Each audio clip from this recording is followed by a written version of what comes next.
Welcome to the Deep Dive. Great to be here. Today, we're really getting into a fascinating conversation featuring Sir Lewis Hamilton. Yeah, the 7-time Formula One champ. His appearance on the SHETTY podcast was quite something. It really was. And we're not just talking about race wins today. Our mission is more about understanding his journey, Exactly. The obstacles, the driving forces behind it all, on and off the track. We've gone through the transcript from that SHETTY podcast episode pretty carefully. We have. And for you, the learner, listening in, this is about getting a real insight into achieving things, dealing with tough times. Finding that sense of purpose, maybe? Yeah, and using whatever platform you have to make a difference. It's not just for F1 drivers. Definitely not. Expect some surprising perspectives and takeaways on resilience. For sure. Hamilton himself said something quite striking right near the start. Oh yeah? What was that? He said, "I think the easiest thing in life is to give up. The hardest thing is to keep going." Wow. Okay, that sets a powerful tone, doesn't it? It really does. And it makes perfect sense when you hear about his early life. Right, let's dive into that. The challenges started young for him. Incredibly young. He talks about facing bullying from age 6. 6. That's rough. Why then? He was one of only like 3 kids of color at his school. Okay. So he dealt with physical intimidation, but also horrible racial taunts. He mentioned specific slurs, being called half-caste, just awful stuff. And constantly picked last for teams, even if he was good. Yeah, even when he knew he was better than some of the others, just constantly singled out. And that feeling of being singled out, it wasn't just the playground, was it? It seeped into the classroom, too. Absolutely. He mentioned the history lessons, how there was basically no representation of people of color. Making feel invisible. Or people like him just didn't have a place in history. That's a heavy thing for a kid. Yeah, definitely. Plus, he said he and the few other black students were always the ones getting sent to the headmaster's office. Seriously, a pattern. Seems like it points towards a kind of systemic bias, maybe, even beyond the direct name calling. And then finding out he was dyslexic later on at 16. Right, which explains some academic struggles, but by then he already felt the school system was kind of stacked against him. Like being put in lower sets despite trying hard. Exactly, just feeling held back. And all this was happening while he was trying to build his racing career on the side. Which sounds completely exhausting.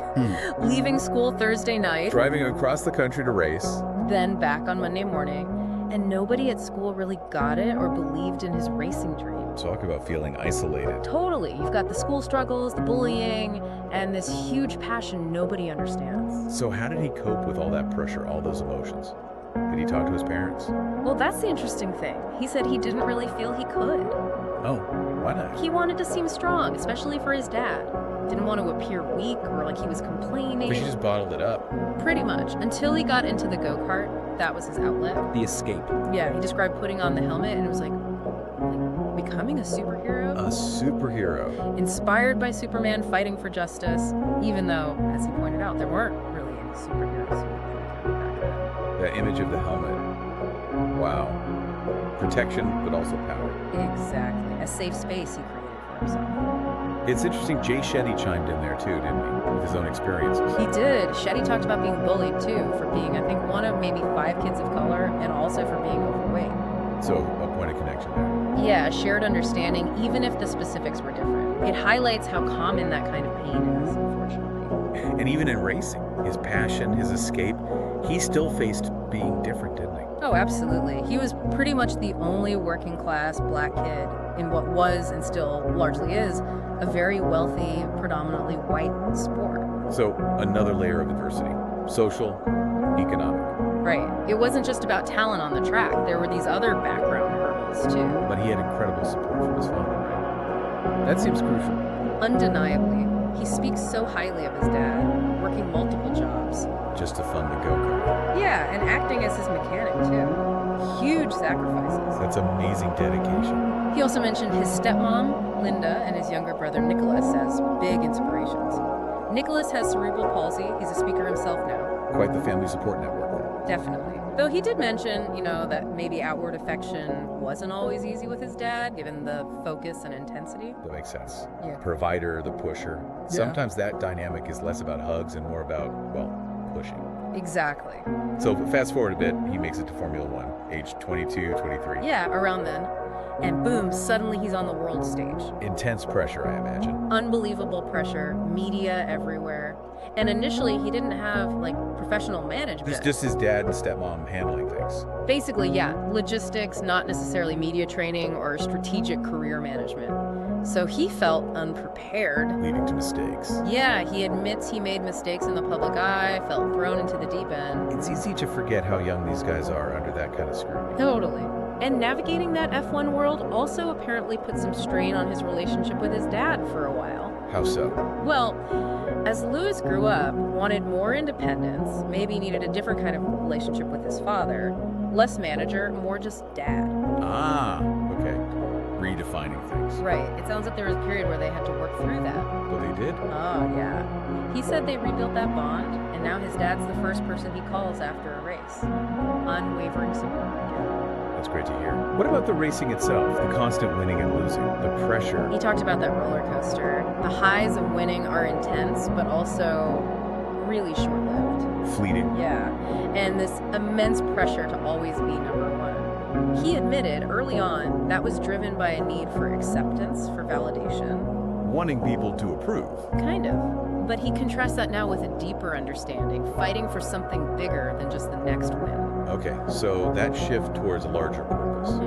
When did that really kick in? It seems like it's been building over the last few years, particularly. How does that show up? He talks much more now about fighting for change, tackling division, inequality, the need for better leadership globally. And incorporating practices to support that. Yeah, things like yoga, meditation, not just physical training, but mental and spiritual centering too, setting intentions. It's powerful seeing someone use that kind of platform, that visibility, for more than just sport. Definitely.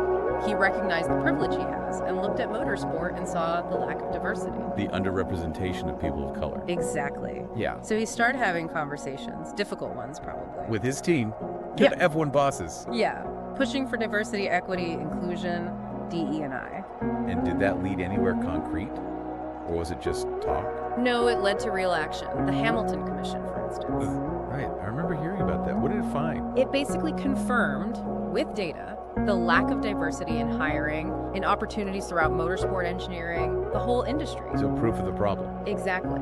And that research directly led to creating a diversity charter for the sport, a framework for change. That's significant, taking it from personal experience to systemic action. It is. And he mentioned how emotional it was for him to actually start seeing more diversity within his own team back at the factory. Tangible results. Yeah, even if it's not always obvious on TV during a race weekend, he's still pushing for more representation on camera and off. Creating pathways for people. That's the key, he emphasized, creating access points for underrepresented groups. Alongside driving these external changes, he also seems to have focused inward, talking about vulnerability. Yes, that was a really interesting part. He acknowledged building up walls over the years, protective barriers. Understandable given everything he faced. Totally. But he realizes now how important it is to peel those layers back, to connect authentically. And sharing his own background helps with it, coming from a council estate. Right. He feels it's important for people who've achieved success to show their vulnerabilities, to show they came from relatable places. It inspires others. That showing vulnerability is actually a strength. Precisely, not a weakness. So in that high-octane F1 environment, how does he manage his mindset day to day? Well, he says he's naturally quite focused when it comes to the racing itself. Laser focus. Yeah, but he actively uses things like stretching, yoga, meditation to manage emotions, stay centered off track. Proactive mental wellness. Exactly. And he stressed self-love, setting intentions, being open about difficulties, though he also admitted building trust is still hard for him sometimes. Given his past experiences, that makes sense too. For sure. Looking forward then, his focus seems to be shifting even more beyond the track. Definitely. Mission 44 is a huge part of that. His nonprofit. Yeah. Aimed at tackling societal issues, barriers to opportunity, education, starting in the UK, but hoping to expand to the US, Africa. Ambitious goals. Very. And there's also Ignite, which is a partnership with his Mercedes team specifically focused on improving diversity within motorsport itself. So tackling it from multiple angles. Right. Building a legacy that's about positive change. He also touched on the feeling of being the first or only for so long, didn't he? He did. That feeling of loneliness, being the only black driver in F1 for so long. Must have been isolating. Yeah. He mentioned drawing inspiration from people like Jesse Owens, Nelson Mandela. People who broke massive barriers. Exactly. And he spoke about actually meeting Mandela, how profound that was. Wow. I can only imagine. Yeah, incredible. It also sounds like his perspective on maybe material success has evolved. Very much so. He talked about how moments with loved ones mean far more than possessions now. Finding value in connection. Yeah, and the need to sort of declutter life, find balance. Balance between the intensity of F1 Yeah. and surfing, skydiving. Yeah, things like that. Activities that replenish his energy. He needs that counterbalance. It's funny, though, he mentioned being fearless in the race car. But scared of spiders. It makes him human, right? Totally. So as he thinks about life after racing, whatever that might be, He's actively planning for it, focusing on finding things that will be just as rewarding, just as challenging, probably. with Mission 44 being a big piece of that puzzle. A huge piece. Though he admits his competitive streak isn't going anywhere. Probably not. Yeah. So let's wrap up. For the learner listening to this, what are the big takeaways from Hamilton's story here? I think, first off, just the sheer power of believing in yourself, even when everything seems stacked against you. Unwavering belief. Yeah, and the importance of dealing with your emotions, finding healthy outlets, like racing was for him initially. Acknowledging stress, not just suppressing it. Right, and also the huge impact of having supportive people like his dad. That foundation. Definitely. And maybe the biggest thing is how his definition of success evolved. Beyond just winning. Exactly. To using his platform, his influence to try and make things better for others, create opportunities, that's real success. And those core values, diversity, inclusion, fairness, they really come through strongly. They absolutely do. He's not just talking the talk.